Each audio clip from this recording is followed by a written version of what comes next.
On va nager. Pourquoi tu me filmes toujours de si près? Je sais pas, tu me fais ça, moi je viens. Hein. Je dis oui, mais c'est un signe genre un signe de complicité, quoi. Tu vois, pas forcément on vient me filmer au niveau de mes points noirs. On a? Attends. Sinon je disais, on va se baigner ou quoi? Vas-y, je t'en prie, pas de soucis.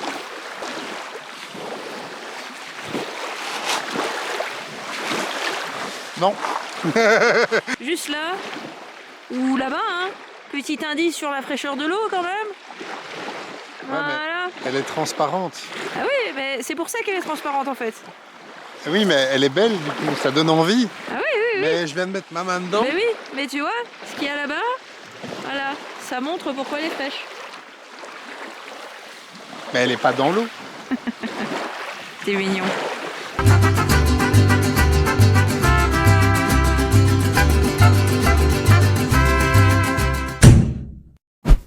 Encore une fois, l'Argentine est un pays surprenant. À la base, je ne comptais pas filmer parce qu'on est en train actuellement de descendre depuis Mendoza jusqu'à Bariloche. Et toute cette route-là, je m'étais dit, je vais pas la filmer, on a déjà plein de paysages, etc. À moins d'un truc exceptionnel. Je t'ai déjà dit, quand tu demandes, l'univers te donne. Voilà. Du coup, on a eu un petit problème avec le panneau solaire. La fixation, à cause du vent, s'est fragilisée et elle est légèrement... elle n'est pas légèrement...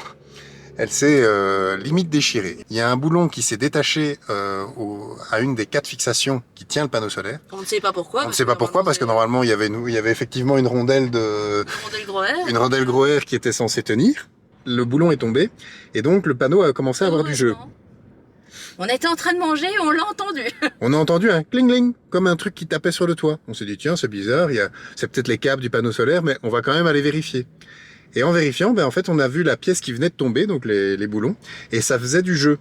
Le problème, c'est que du coup, on se retrouve avec l'autre fixation qui a eu un effort qui n'était pas prévu. Voilà, parce qu'ici, on commence à descendre vers Ushuaia, et plus on descend, plus il y a du vent. On se retrouve avec une fixation qui est légèrement déchirée. De fil en aiguille, on cherche à réparer le problème. Et là, on a été dans une ferretterie qui nous a vendu des petits boulons comme ceci qui vont nous permettre de faire une attache pour renforcer, sauf qu'ils ne vendaient pas de profilé plat en métal pour renforcer toute la zone.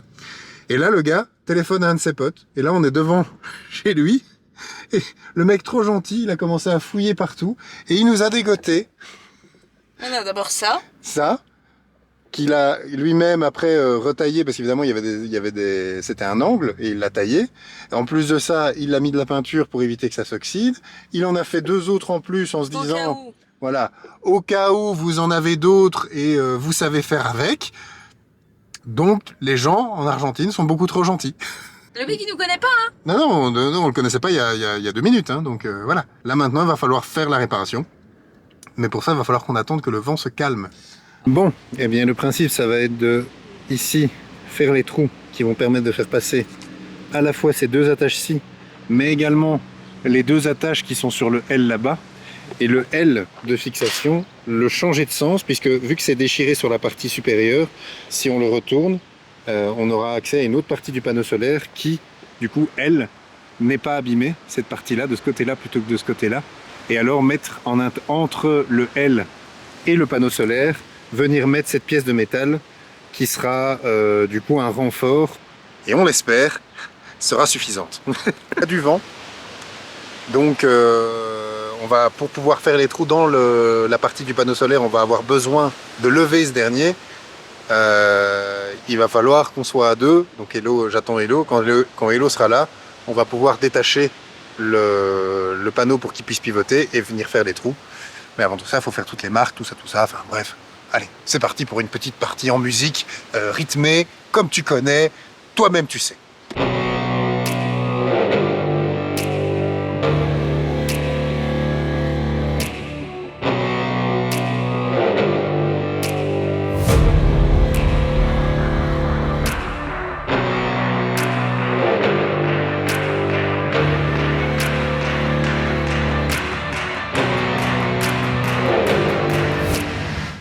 C'est typiquement dans ce genre de moments, ceux qu'on redoute pendant la préparation du voyage, qui se révèlent finalement être les plus forts en émotion et en apprentissage.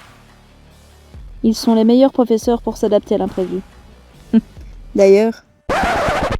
Bon, dans la série des galères à répétition... Un problème n'arrive jamais seul. Voilà, parce que Regarde bien là. Voilà. Notre visseuse, notre chère et tendre visseuse vient de rendre l'âme.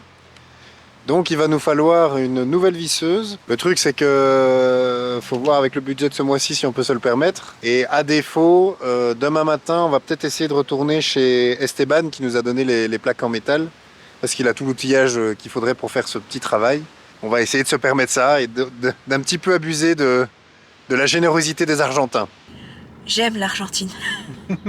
Et j'adore surtout quand les gens sont hyper solidaires entre eux. Parce que là, c'était quand même pas du tout prévisible ce qu'on vient de vivre. En gros, on est retourné à la ferreteria. C'était trop cher pour nous parce que les visseuses ici sont...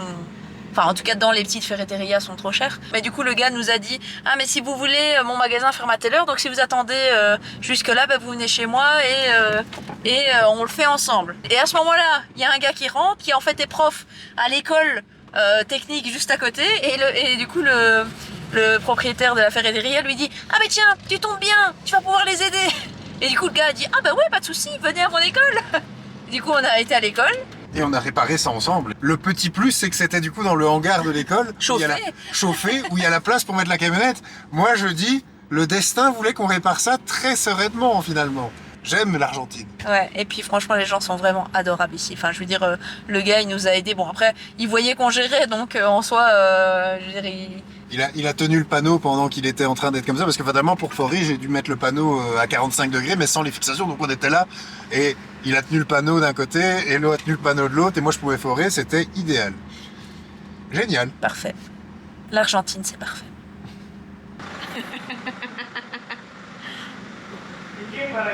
Si. Tu vas hacer... Sí, famoso, sí. Muchas gracias.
Arrivé en Suisse.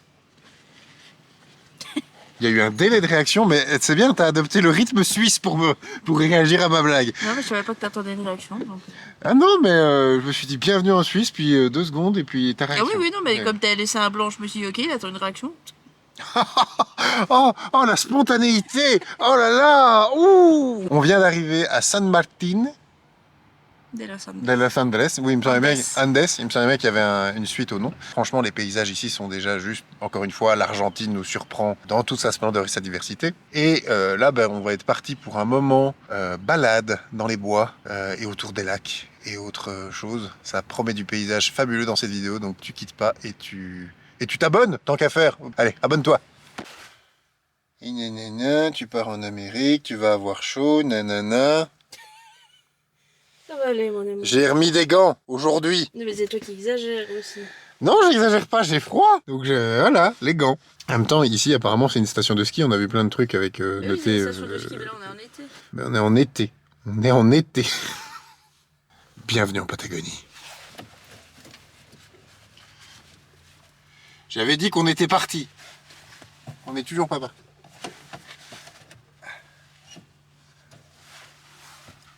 La ceinture est bloquée. Le voyage, c'est régler des problèmes. Donc là, on est en train d'essayer de régler ce problème de ceinture que tu viens de voir. Et en même temps, ça va me servir parce que je sens que je dois revisionner cette vidéo pour me rappeler dans quel ordre sont toutes les petites choses qui sont là. Hop. Et voyons voir ça de plus près. Voilà, c'est ça. Là, ça, puis ça, puis ça. Ok. On a mis de l'eau, un petit peu. Parce qu'on avait lu sur internet que ça pouvait être la poussière qui, du coup, grippe le système. Et donc, on met un tout petit peu d'eau dedans pour que ça lubrifie en quelque sorte. Ça a un peu débloqué, mais... Ouais. Ah, il y a un bruit. On avait lu également qu'elle pouvait s'être mise en mode blocage automatique et que le blocage automatique ne fonctionne plus comme le blocage par inertie, c'est-à-dire par inertie quand on freine un gros coup. Automatique, ça veut dire vraiment qu'il reste bloqué. Si on a bien compris, il fallait renrouler complètement la ceinture pour la redérouler, sauf que on a renroulé jusqu'où on pouvait, mais on n'arrivait plus à défaire. Et là ici, on a regagné du terrain, donc on ne sait pas trop à quoi c'est dû. Ce qu'on sait par contre, c'est que cette ceinture va sans doute être à changer à un moment donné. Ah. Le sort, ça chante. Ah non, le sort, ça chante pas. Moi j'aime bien mettre du drama. Ah oui, mais un peu trop là. Oh, ça va, ça va. La positive attitude. Bon, bref. On était en route pour aller faire une balade autour d'un lac. On a eu un problème de ceinture qu'on s'était dit qu'on allait régler de toute façon. Ah, je vais allumer mes phares, merci monsieur. On comptait de base aller faire cette balade et régler le problème de ceinture ensuite. Le problème, c'est qu'entre temps, on vient de voir le témoin d'huile qui s'allume. Donc, il y a visiblement la camionnette qui est en train de nous dire les gars, je suis un peu fatigué là, il faut un peu m'aider. Alors, du coup, on va l'aider. Là, changement de programme pour la journée. On va se trouver une station-service et on va régler tout ça. Ouh! But if I lay down and I play dead and I stay dead, maybe you'll get sick of being the monster out of my head, under my bed. Think you're something out of my... Hop, t'essayes. J'ai pas assez de force dans les mains. Alors, hein? L'égalité homme-femme, on en repart. Bon bah tiens ça alors. Putain. Alors fais-moi le malin là maintenant, hein. On était sur ce parking, comme tu me voyais en train de faire, et on pensait que la magie allait pouvoir opérer tout de suite, sauf que non, puisqu'on a notre Racagnac qui refusait de... Enfin, le boulon était grippé, donc il refusait de s'enlever pour pouvoir vider l'huile. Du coup, je vais à la IPF, donc à la station-service, je vais au garage qui est juste attaché à ça, et je demande si je peux pas leur emprunter une clé de 13. Et là, le gars me dit, en fait, non. Parce que si on vous voit faire ça sur la rue, de base, vous allez vous prendre une amende. Pourquoi ça? Je dis, parce que vous risquez de faire de la contamination avec votre huile usagée. Je dis, oui, mais on a une bague de récupération, on a tout pour le faire. Je veux dire, vraiment, à part la clé qui, je ne pensais pas, mais mon Racagnac est usé, donc ce qui fait que je ne peux pas l'utiliser. À part ça, on avait tout prévu. Et il fait oui, mais non, vous devez aller dans un lieu agréé parce que là, si la police vous voit, vous avez une amende. Et comme vous êtes en plus sur le parking de la station-service, vous risquez de nous attirer des problèmes. Donc, on va vous demander de partir.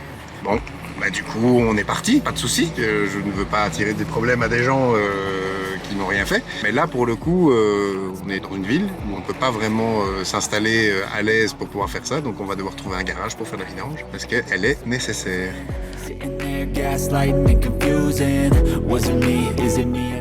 Eh oui, malheureusement, tout ne se passe pas toujours comme on l'aurait voulu, et rarement comme on l'aurait prévu dans un voyage. Souvent, il faut s'adapter, accepter qu'on ne contrôle pas tout, faire avec. Ici, alors qu'on était pressé de pouvoir se balader autour de ces lacs magnifiques, on a finalement dû prendre sur nous et pallier l'urgence. On essaie de peser le pour et le contre à chaque situation, de voir le positif le plus souvent possible, de garder le moral et le sourire, et surtout, le voyage nous apprend à rester dans l'action et ne pas subir les coups durs, mais s'en servir pour rebondir.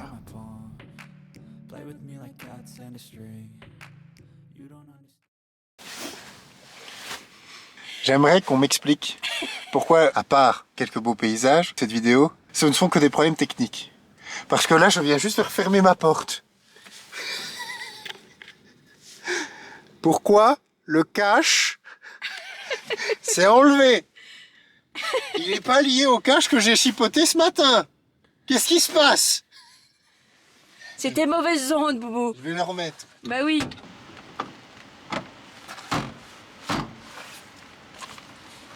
C'est bon? C'est bon, normalement. Voilà. On sent. You don't ever wanna give me wings. You don't ever wanna set me free.